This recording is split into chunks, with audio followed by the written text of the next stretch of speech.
Bonjour à tous, c'est toujours le frère Zouloula dans les mystères, dans les révélations cachées de la parole de l'Oba. Je rends grâce à Dieu, le créateur du ciel, de la terre, de ce qu'il est grand, glorieux et redoutable.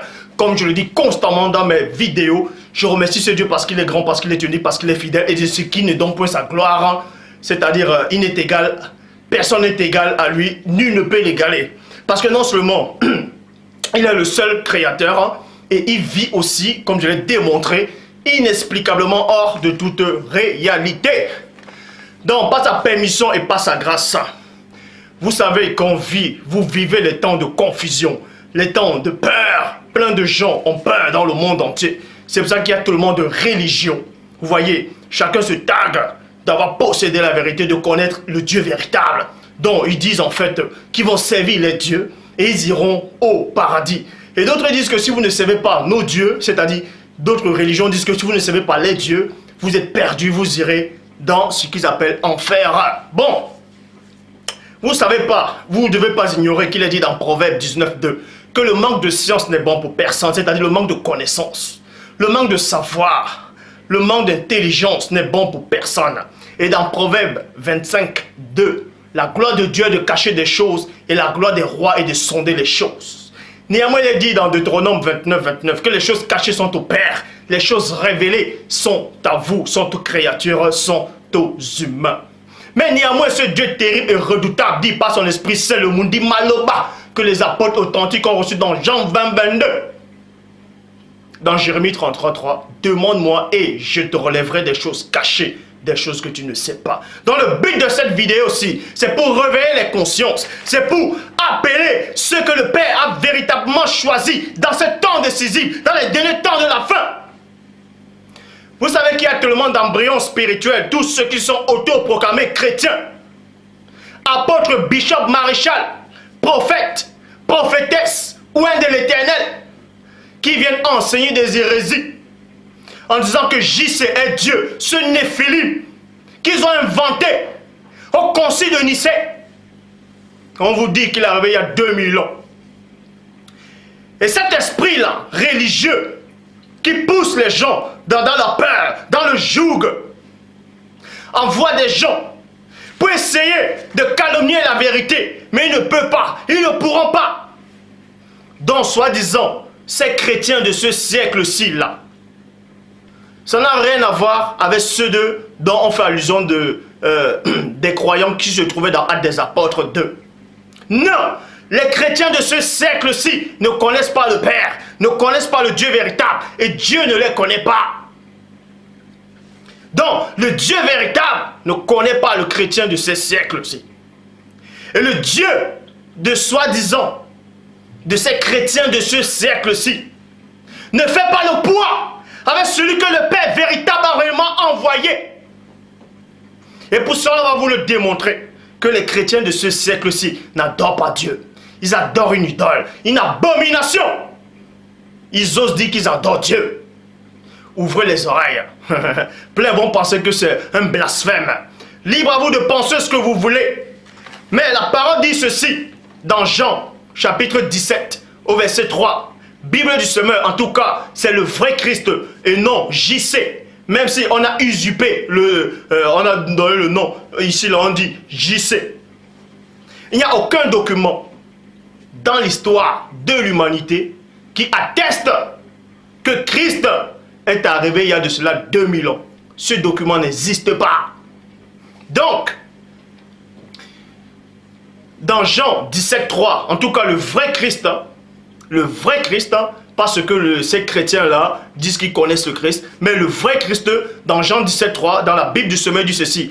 Or, la vie éternelle consiste à te connaître, virgule, toi, le Dieu unique et véritable, virgule, et celui que tu as envoyé. Donc, quand on dit celui que tu as envoyé, d'autres gens ne comprendront pas. Non, c'est en fait quand Christ dit que la vie éternelle consiste à connaître le Père, qui vit inexplicablement hors de toute réalité.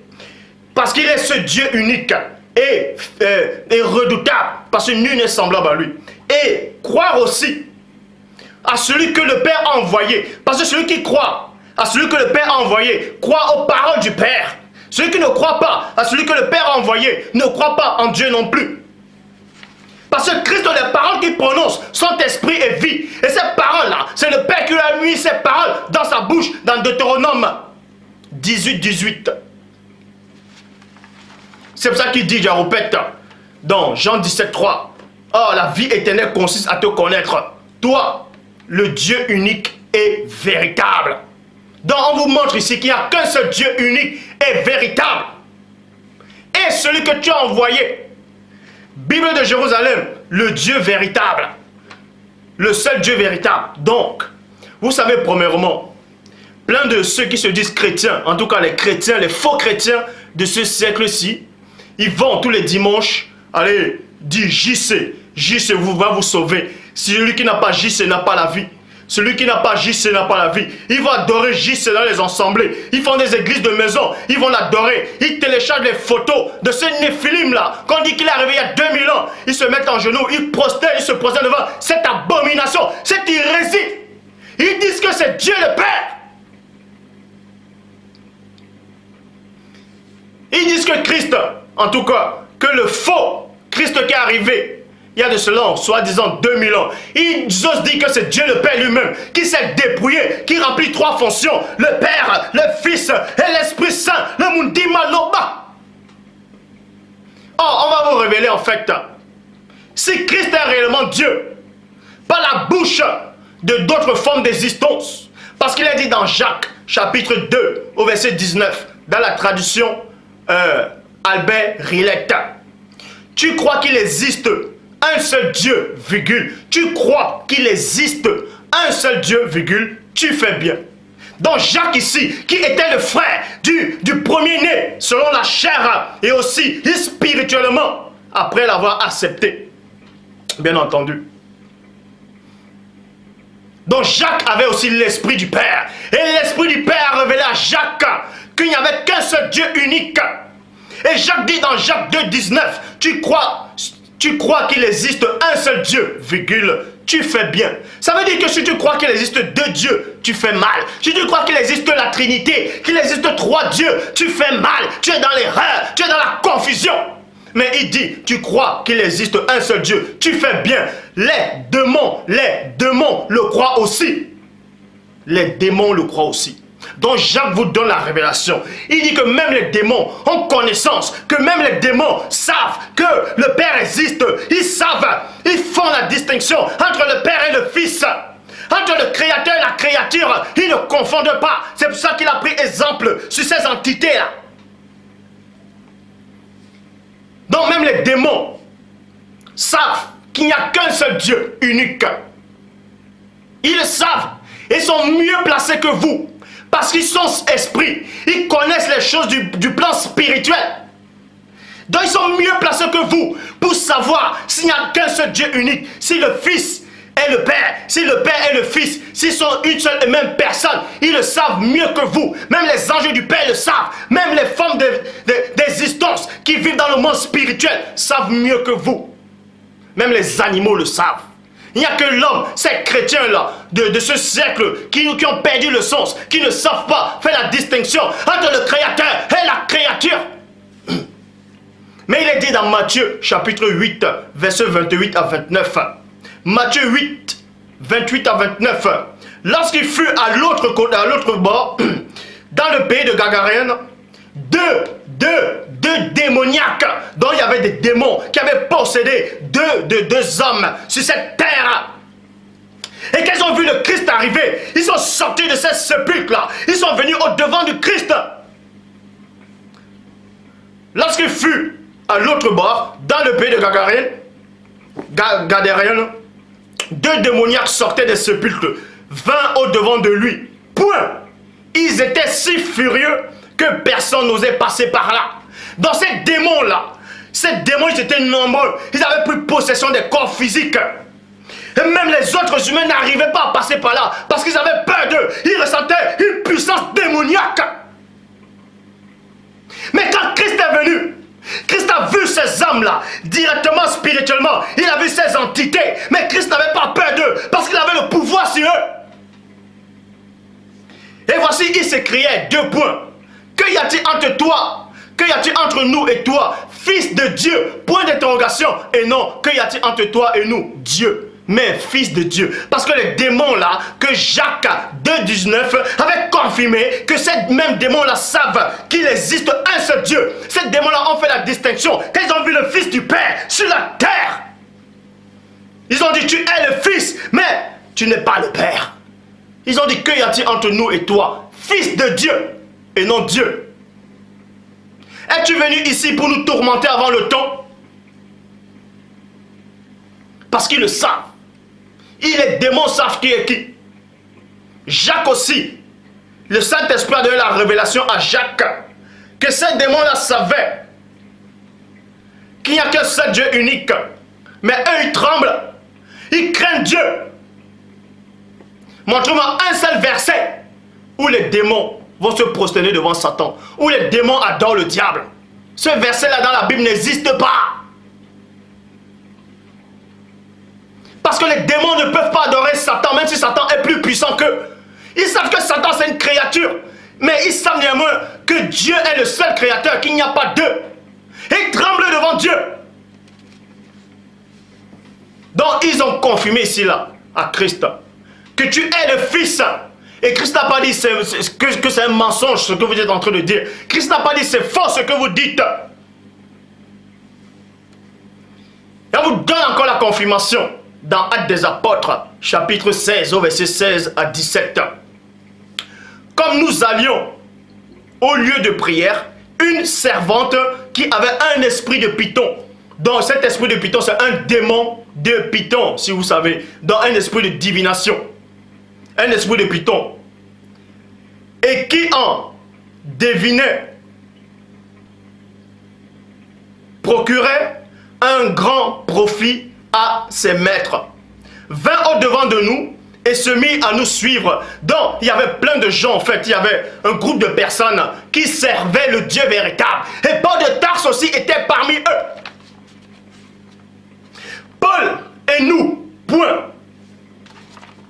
Elle cria, ces hommes sont les serviteurs de Dieu, très haut, du Dieu très haut, virgule, et ils annoncent la voie du salut. Donc, cette femme-là avait été possédée par un esprit de python, par un mauvais esprit, par un esprit de divination, par un démon, en fait.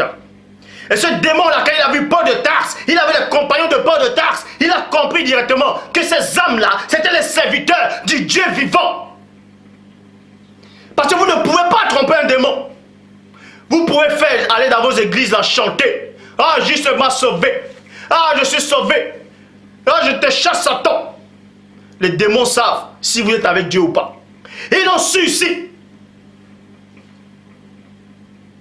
Ils ont dit.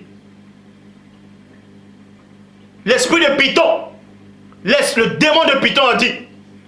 Voilà les serviteurs du Dieu très haut. Parce qu'il y a une marque sur les serviteurs du Père. C'est une marque spirituelle. Et vu que les démons sont esprits, ils voient cette marque-là. Donc ils savent faire la distinction entre le Père et le Fils, entre le Créateur et la créature. Et Jacques 2,19 a confirmé cela. Donc, ceci pour vous amener dans Ésaïe 43, verset 10. Parce que les démons, le faux occulte, même Satan lui-même connaît cette loi, il connaît cette prophétie, il connaît cette parole-là qui dit dans Ésaïe 43, verset 10, dans la Bible seconde 21. Avant moi, jamais aucun Dieu n'a été formé. Et après moi, jamais aucun autre n'existera. Ça veut dire quoi? Le Père Tout-Puissant dit qu'avant lui, il n'y avait pas été formé de Dieu. Parce qu'avant Dieu, c'est Dieu lui-même. Et après lui, il n'y aura pas un autre Dieu identique à lui. Donc c'est-à-dire, il n'aura pas son égal. Il n'y aura pas d'égal de Dieu.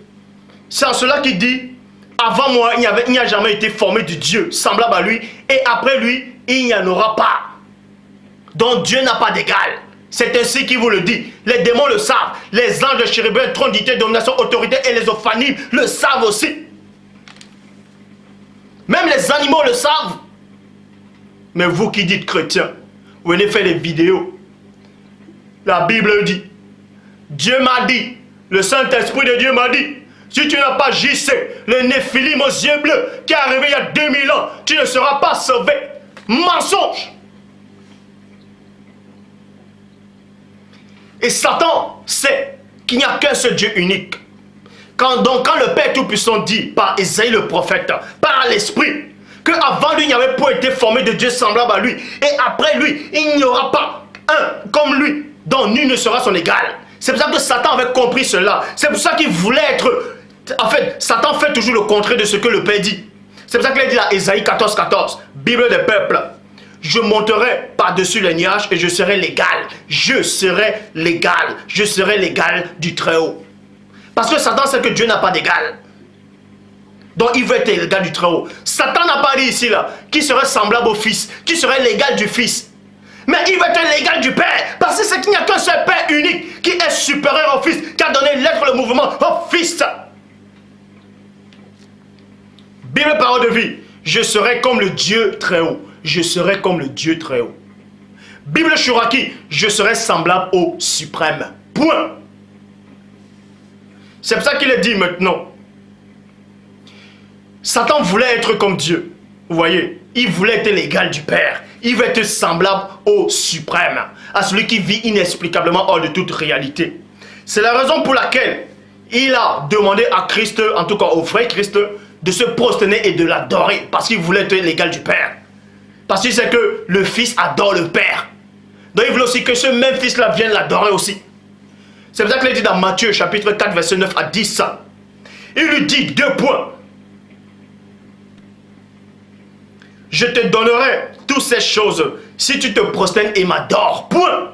Christ lui dit 2 points. Retire-toi Satan. Car il est écrit 2 points. Tu adoreras le Seigneur ton Dieu. Et non moi. Vous voyez? Christ dit ici là. Tu adoreras le Seigneur ton Dieu. D'autres qui ont perdu le sens dit, tu adoreras moi le Père. Non. Tu adoreras le Seigneur, ton Dieu. Et tu le serviras, lui seul. Point. Et tous les anges, toutes les forces spirituelles connaissent et savent avec certitude qu'il n'y a que Dieu seul qui est Dieu. L'unique Père. Qui ne s'est pas dépouillé. Qui n'a pas d'égal. Qui ne remplit pas plusieurs fonctions. Dieu n'a pas besoin de ça.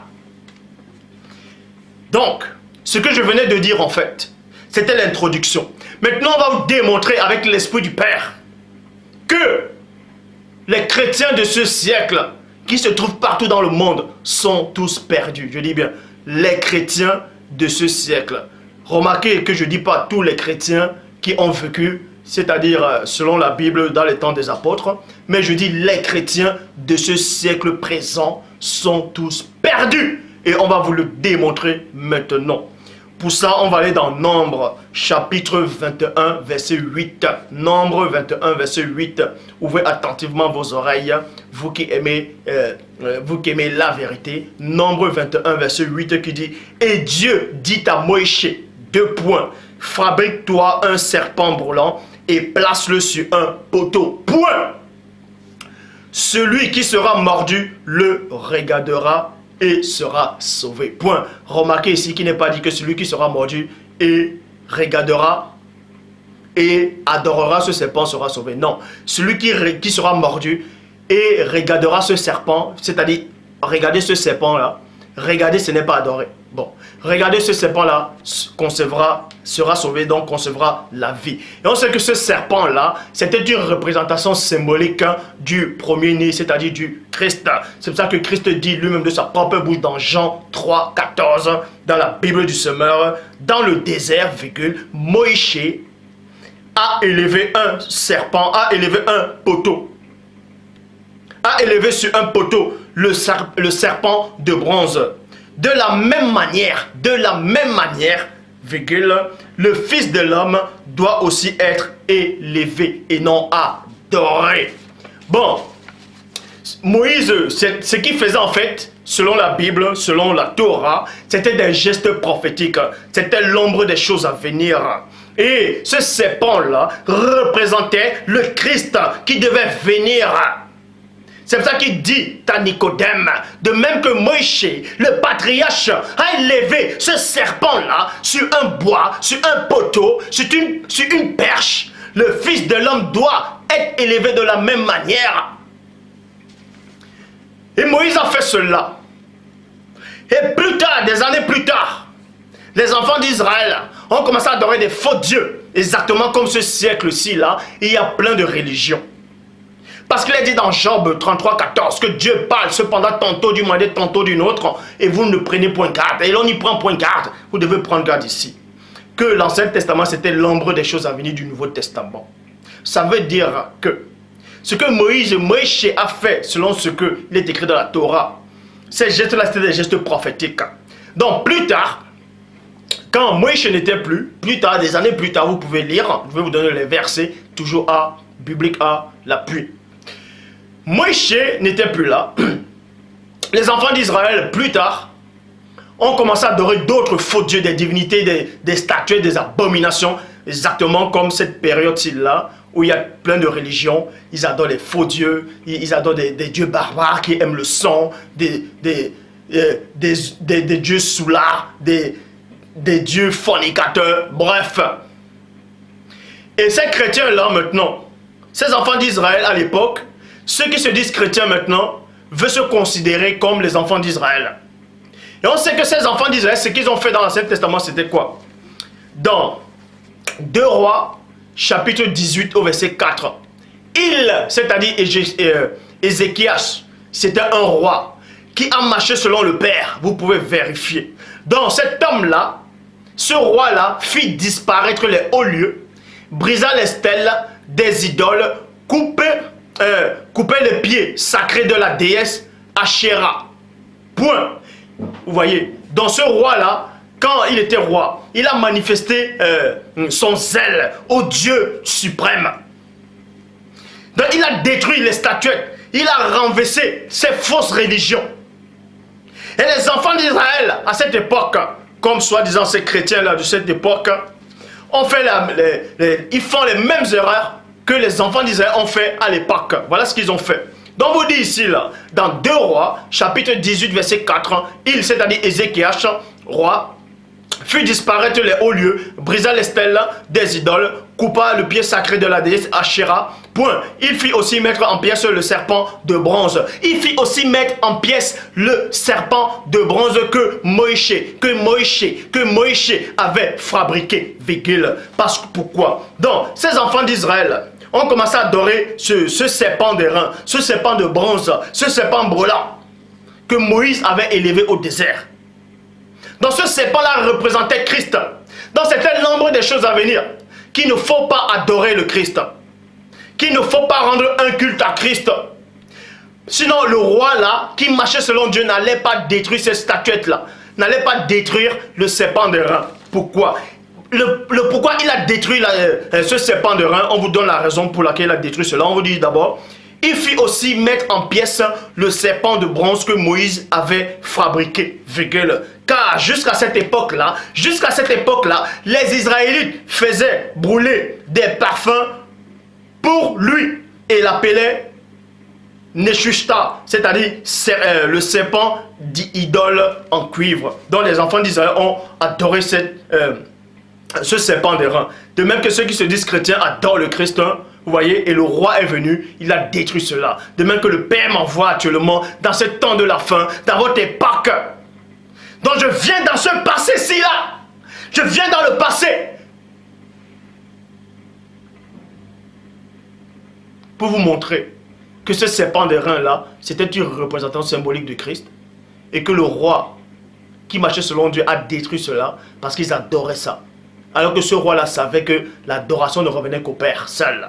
Vous voyez, donc les chrétiens qui adorent le Christ, qui adorent soi-disant JC, vous êtes une abomination devant Dieu et Dieu ne vous connaît pas. Pour ça, on va encore vous le montrer.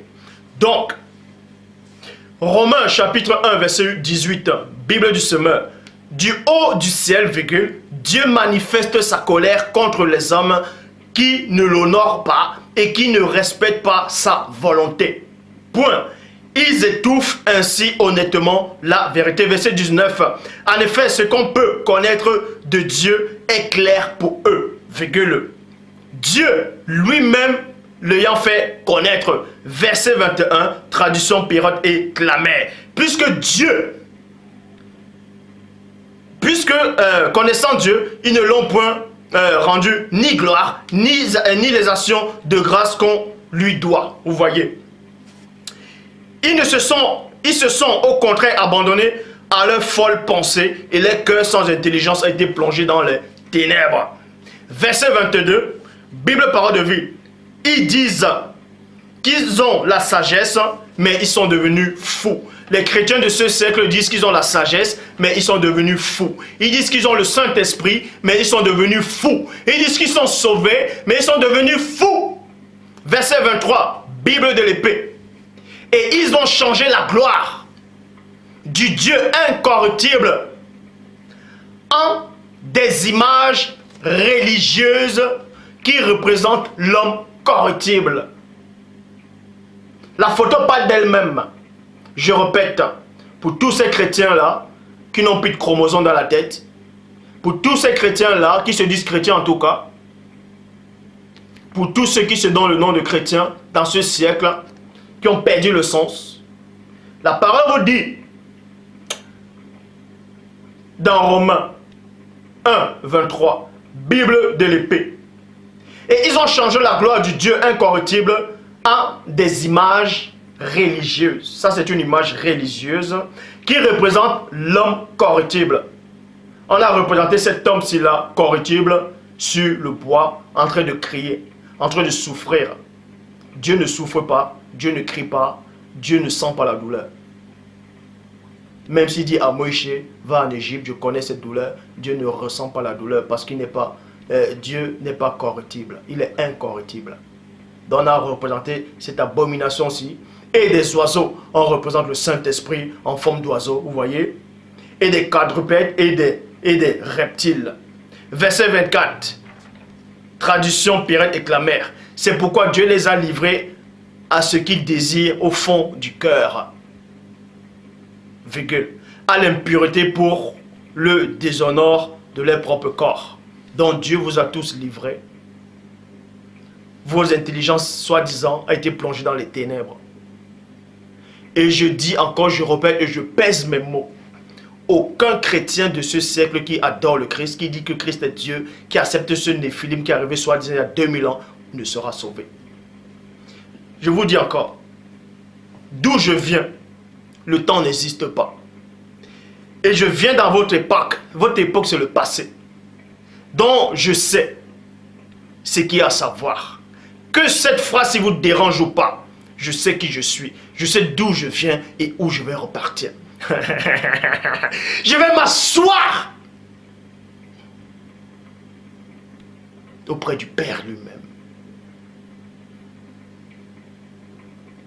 Donc, verset 24, c'est pourquoi Dieu les a livrés à ce qu'ils désiraient au fond du cœur, à l'impureté, pour le déshonneur de leur propre corps. Verset 25, Bible, second 21.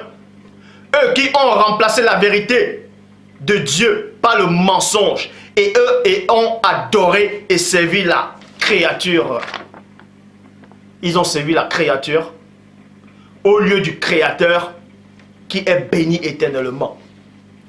Et pour votre information, pour ceux qui ne savent pas, pour ceux qui ne sont pas assis, pour tous ceux qui se disent chrétiens, ou bien d'autres formes de croyances, il est dit dans Matthieu 19, 4, n'avez-vous pas lu qu'au commencement, le Créateur fit l'homme et la femme? Et ça, c'est pas un créateur. Ça, c'est la créature.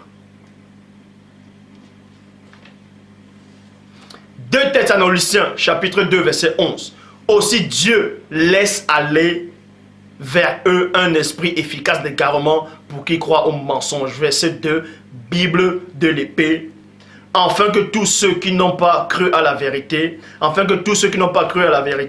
mais qui ont pris plaisir dans la fraude spirituelle, virgule, soient condamnés. Je le dis, je répète et je pèse mes mots. Le Dieu, en tout cas, je m'adresse à vous tous là, tous ces chrétiens là, qui ont peur maintenant là, qui ont peur de mes paroles, toutes ces religions qui ont peur de ce que je dis là. Je le dis encore, le Dieu qui m'a envoyé est le Dieu véritable. Que cela vous plaise ou pas, c'est ainsi. C'est ainsi. Votre monde est fini. Vous vivez le passé. Là, c'est le passé. Parce que le Père est au-dessus du temps et de l'espace. Il connaît toutes choses, il voit toutes choses. Est-ce que vous comprenez? Donc, tous ceux-là qui se disent chrétiens, tous ceux-là qui se disent chrétiens, qui ont pris la Bible comme les propres idoles, qui pensent que la Bible c'est Dieu lui-même, tous ceux qui se disent chrétiens de ce siècle-ci là, présent, où je suis là, où nous vivons, vous êtes perdus. Vous êtes complètement perdus. Vous aurez beau dire tout ce que vous voulez. Vous aurez beau ressentir ce que vous voulez. La preuve, c'est que dans la parole, il est dit quoi? Que vous allez ramener toute pensée captive. Vous allez renverser les fondements. Amener toute pensée captive à l'obéissance de Christ. Si Christ, en tout cas le vrai Christ que je connais, était réellement avec vous, ça aurait fait peut-être depuis des années déjà, je ne serais même plus en train de parler sur... je serais même plus en train de faire des vidéos. Si le vrai Christ était réellement avec vous, comme il était avec Paul de Tarse, comme il était avec Képha, Petre, Pierre, comme il était avec certains apôtres et prophètes dans l'ancien temps, il fermait la bouche à tous ceux qui voulaient se lever contre le Père. Si ce Christ-là qui a apparu à Paul de Tarse sur le chemin de Damas, qui a déstabilisé Paul, parce que Paul voulait persécuter l'église, si ce Christ était réellement avec vous, je ne serais plus là devant vous en train de parler. Sinon il allait susciter quelqu'un pour me faire taire définitivement. Mais ce Christ-là qui est avec vous, c'est ce faux JC qu'on a inventé il y a de cela 2000 ans. Et il ne fait pas le poids avec celui que le Père a envoyé. Vous pouvez dire que c'est un blasphème, parce que vous êtes plongé dans les ténèbres. Je le dis encore, aucune créature dans l'univers, dans le cosmos, dans la galaxie, dans cette réalité, ne fait le poids face à celui que le Père a envoyé. Donc, c'était juste un petit aperçu des enseignements qui viendront plus tard. Comme j'avais dit, il y a de cela 3 ans que je fais des vidéos. C'était l'introduction. On va entrer dans le cœur même du message. Et vous verrez la différence entre celui qui a reçu l'onction royale et ceux qui ressentent des sensations. Celui qui est avec vous a perdu. Les démons qui sont avec vous ont perdu. Les anges de Chic qui sont avec vous ont perdu. Cet esprit du faux JC qu'ils ont inventé, cette entité qui se cache derrière, a perdu. La preuve, il ne fait pas le poids face à celui que le Père a envoyé. Comment peut-il faire le poids avec le vrai Christ ou le vrai Père lui-même? Vous n'avez plus d'argument. Vous ne savez plus quoi dire. Vous êtes obligé de faire le faux.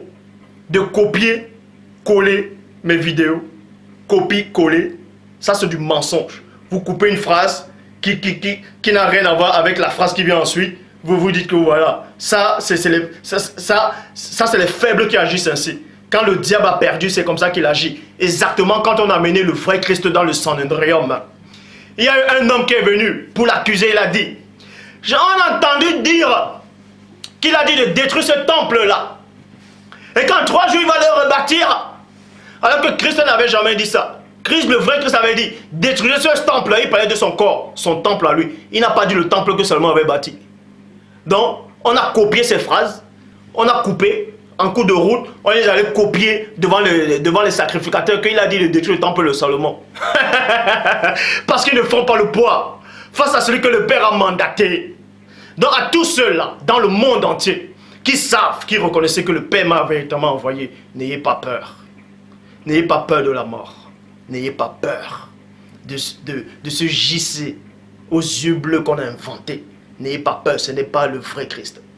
Il ne vous sauvera pas. Et on va vous expliquer qui est réellement Christ dans la prochaine vidéo. On va vous expliquer comment adorer le Père en esprit, en vérité. On va vous expliquer pourquoi Christ dit que celui qui ne croit pas en lui, que nul ne vient à lui sans passer par le Père. Les gens ne savent pas réellement pourquoi Christ a dit cela.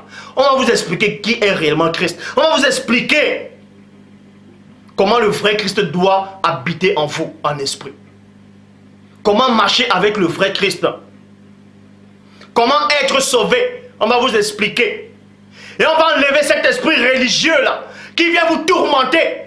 Parce que le vrai Christ a dit à ses apôtres, à ses acolytes, à ses disciples, à ses amis, je vous enverrai l'esprit de vérité. Il va vous enseigner toutes choses. Et il vous rappellera tout ce que je vous ai enseigné, annoncé. Alors, si vous avez l'esprit de vérité, pourquoi vous allez encore à l'église écouter les faux pasteurs? Pourquoi l'esprit de vérité, soi-disant qui est en vous, ne vous enseigne pas? Vous voyez, parce que vous n'avez pas de cet esprit de vérité. Vous dites que vous avez Christ, vous avez encore peur de dormir la nuit, vous avez peur des rêves, des cauchemars, vous êtes encore malade, vous avez des mauvaises pensées, vous mentez. Mais le vrai Christ que moi je connais, il a dit dans Luc 10, 18 à 19, je voyais Satan tomber du ciel comme un éclair. Voici, je vous ai donné le pouvoir de marcher sur les serpents, sur les scorpions et sur toute puissance de l'ennemi. Rien ne pourra vous nuire tant que le péché vous nuit encore. Tant que la masturbation spirituelle, intellectuelle et mentale vous nuit encore. Tant que la peur, vous avez encore peur de mourir. Vous ne savez pas où est-ce que vous allez aller de l'autre côté. Vous ne savez pas si vous êtes sauvé. Tant que vous allez encore être dans ce joug-là, dans la peur, dans l'ignorance, ce que Christ n'est pas avec vous. Parce que le vrai Christ dit, si dans le Fils vous a franchi, vous serez réellement libre. Si vous n'êtes pas libre, c'est que vous n'êtes pas affranchi. Et on va vous présenter ce vrai Christ-là, qui a réellement existé. Que Satan est en train de régner pour vous présenter cette abomination.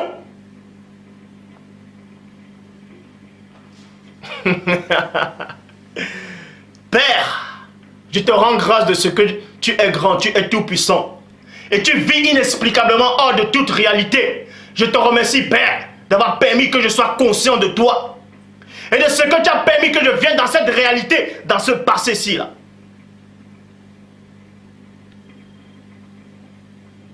Donc, que le Père soit glorifié.